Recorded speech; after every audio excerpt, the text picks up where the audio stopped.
नमस्कार. मी तुमची होस्ट गोल्डी.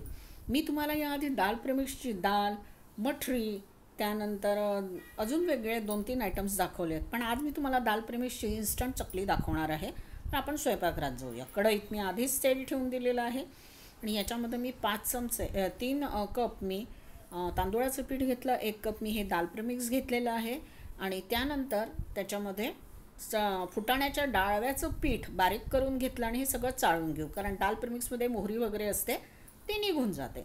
आता हे आपलं टोटल 5 कप झालं. त्याच्यामध्ये आपण हे तीळ आणि हे ओवा असं टाकून घेतो आहे.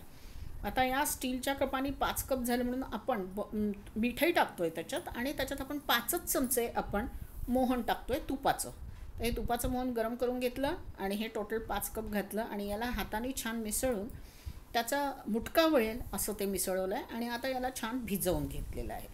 भिजवून बघा, मी असं थोडंसं घट्ट भिजवलेलं आहे.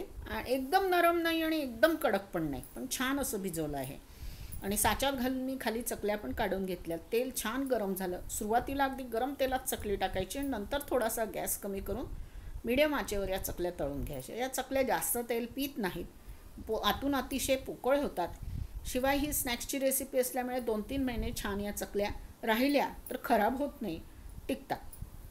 बरं, याच्यामध्ये फक्त तांदूळ आणि फुटाण्याच्या डाळीचं हे आहे, पीठ आहे. त्यामुळे असं काही आपण मैदा वगैरेचा प्रकार खात नाही आहे. चकली खूप खुसखुशीत होते. तुम्हाला रेसिपी आवडली असेल तर माझ्या चॅनलला लाईक, सबस्क्राईब, शेअर, कॉमेंट जरूर करा. तर बनवा, खा, खिलवा आणि गोल्डीला छान छान कॉमेंट्स जरूर पास